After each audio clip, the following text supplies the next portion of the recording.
Right now, Lindsay Ray McIntyre, Chief Diversity Officer here at Microsoft. How you doing, my friend? Hi, Seth. So let's start at the beginning. Why is Microsoft so focused on diversity and inclusion? I would boil it down to one point, which is to build technology that empowers every person and every organization. Microsoft, our customers, our partners, the developer ecosystem have to represent the planet, and that's like 7 billion people. So we have to be proactively seeking out difference and uniqueness, and then creating the conditions for all of it to shine through everything we create. So why would organizations make D&I, diversity and inclusion, a priority? Why should they? I'm going to geek out for just a minute because I feel like this is the space where I can do that. The neuroscience of inclusion tells us that our brains process exclusion in the very same way as physical pain. So say you pull a team of developers together and they're working on the next epic piece of technology. If just one developer is excluded, their brain is processing that as pain while trying to innovate and collaborate and contribute.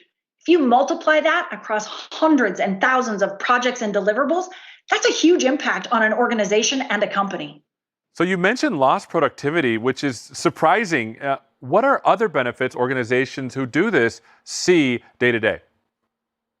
We know from the research that diverse companies outperform their homogenous peers by 35%, and that diverse teams innovate faster. And so it has to be about ensuring that we have the diverse perspective so we can look at problems from different vantage points, but then also create the conditions for those people to be their best selves and contribute, making the case for both diversity and inclusion. So what is the best way for organization to implement these kinds of principles today? You know, at Microsoft, we grapple with this as a huge global company, and we don't always get it right. Our growth mindset is our very best toolkit on this one. We also invite experts in from the outside to teach us about things like covering and allyship and privilege and how those concepts impact us as individuals, our culture, and our productivity. All right, so there's a lot of terms that you threw out there. Some of them are kind of new to me. Yeah, the first thing I would say is this isn't the first time that you're going to hear about diversity and inclusion through our events and experiences. So for those of you that follow us, you can count on us to keep sharing more. But I'll take covering, which is the concept that we as humans downplay known elements of ourselves to fit into the mainstream. These are things that people know about us, but we minimize them anyway just to fit in. And 61% of us in the workplace cover. A couple of my colleagues at Microsoft have been gracious enough to share their stories, and I'd love to roll the video for you all to hear them. Let's do it.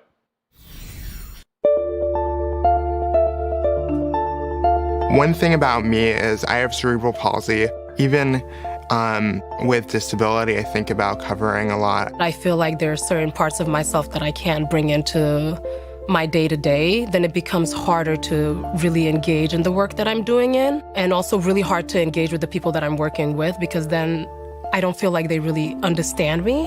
I would call myself a late bloomer of fashionista because when I started at Microsoft all the way to 1998, I was one of, if not one of the few engineers in my team as female.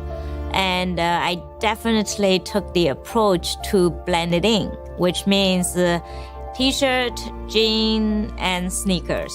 I didn't want to stand out because I didn't want that become a distraction. Somehow the way I look is being paid attention rather than what I say and how I think and what I do. Part of the reason we cover, or part of the reason I cover, is it's about protecting yourself. And so whether you are confronting issues that you have around mental health, whether you're coming out, you begin to realize that if you have the people around you that allow you to share that information in a way that gives you permission to feel safe, then you can begin to start to realize that you can start to turn up and do the kinds of things that you know you're capable of in a way that's ultimately far more impactful. So I started to explore and also started to see more women, engineers in the company, and that gives me the permission to dress more what I like. And fashion has been one of the areas I feel I can have a way to express myself fully, to be creative, to have fun. And so now I fully embrace it. I just think about some of the best teams that I've been a part of, and those are the teams where I've felt like I've been the most authentic, and we've actually done amazing work because people were sitting around the table and were bringing who they were into the room.